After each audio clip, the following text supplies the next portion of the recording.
कहा जाए मतलब अपने गुरु से सम्मान पाना और ऐसे सेवा कार्य के लिए, जैसे कि सम्मान तो बहुत सारे क्षेत्रों में बहुत कुछ है, बड़े बड़े सम्मान हैं, लेकिन जब कहते हैं कि सेवा कार्य में कोई सम्मान मिले तो उससे बड़ा कोई सम्मान नहीं है। एक बार भगवान राम की कथा याद आती है कि भगवान राम जब लंका से विजय प्राप्त करके वापस लौटे तो अयोध्या में जब आए तो ये हुआ कि अब हम वापस आ गए हैं, विजय भी प्राप्त हो गई है और सारे लोग अपने लोग हैं, तो जिन्होंने जो किया है उसके बदले इनको कुछ ना कुछ सम्मान दिया जाए। तो सभी लोग सम्मानित हो रहे थे। तो उस कड़ी में हनुमान जी जो थे अपना चुपचाप कहीं बैठे हुए थे। तो जब उनको पूछा गया कि हनुमान जी सबसे बड़े सेवक आप हैं और आपका जो इनाम है वो पुरस्कार है आप नहीं ले रहे हैं क्यों?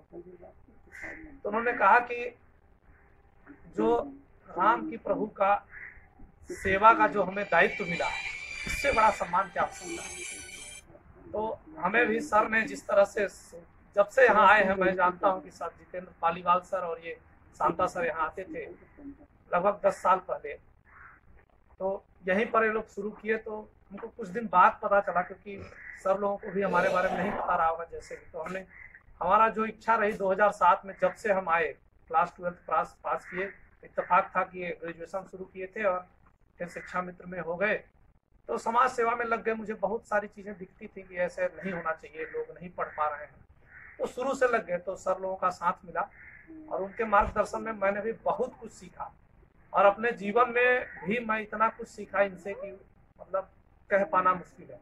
आज शायद मैं शिक्षा मित्र में काम करते हुए 11 साल बीत गए थे और क्लास 12 पास करने के बाद ही मैं लगा था। उसके बाद सबको मालूम है कि 68,500 भर्ती में हम सहायक अध्यापक पद पर चयनित हुए। 10-12 साल के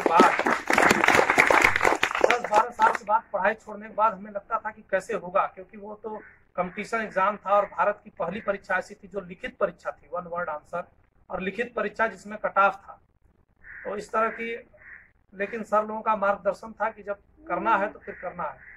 और मैं निकल गया घर बार छोड़ के, जबकि बच्चे भी छोटे छोटे। मैंने कहा बस करना है तो करना है और 3 महीना इलाहाबाद रहने पर मैंने टेट और सुपर टेट दोनों क्वालिफाई किया, जो कि असंभव था क्योंकि मैं क्लास 12 तक पढ़ा ही था उस समय। ग्रेजुएशन तो मैंने प्राइवेट किया और उतना ये भी नहीं था, लेकिन सब आशीर्वाद है गुरुओं का।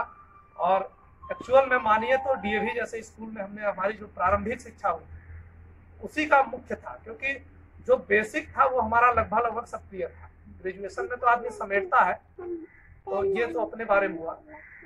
उसके बाद जब हमने इनसे सीखना तो जितेंद्र पालीवाल सर को मैं देखता था, ये ड्यूटी करते थे, शिफ्ट ड्यूटी 6 से 2, सुबह 6 से 2 ड्यूटी करते थे। 2 बजे पालीवाल सर शांता सर खाए पिए कि नहीं खाए पिए वैसे ही चले आए इस गाँव में। मैं कहा यार क्या एनर्जी है इनके अंदर, क्या ऊर्जा है भाई, हमारे बच्चों के लिए इतना कर रहे हैं। बैग में टॉफी भी लाए और बैट बॉल भी कभी कभी लेके आए, कभी फुटबॉल लेके आए, इस तरह से बहुत कुछ।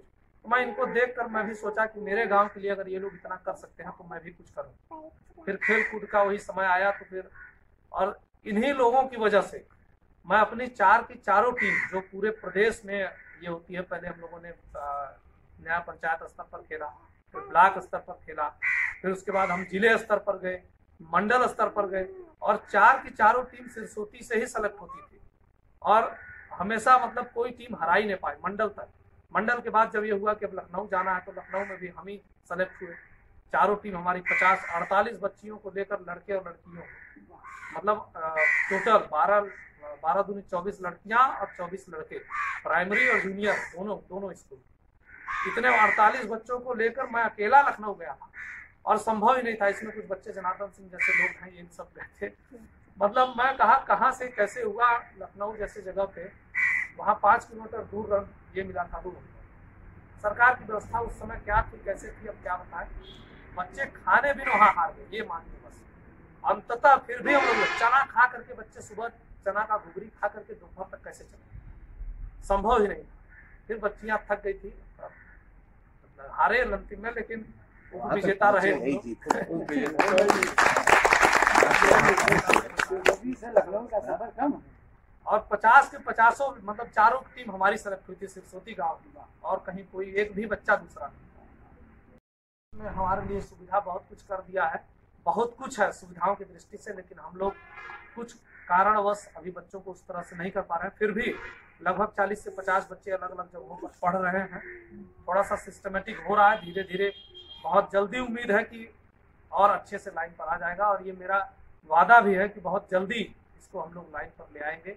और सर जैसे अगर ऊर्जावान व्यक्ति हम लोगों के साथ है, जो कि हम काफ़ी मतलब एक तरह से मैं खुले मन से कह सकता हूँ कि मैं मतलब निष्क्रिय हो रहा था कि मैं छोड़ रहा हूँ, धीरे धीरे करके मैं किनारे हट रहा था, लेकिन सर जो है फ़ोन करना, मैसेज करना कभी नहीं छोड़े, और कहे अभिमन्यु जी बस आप आते रहिए, बस इतना काफ़ी हमारे लिए।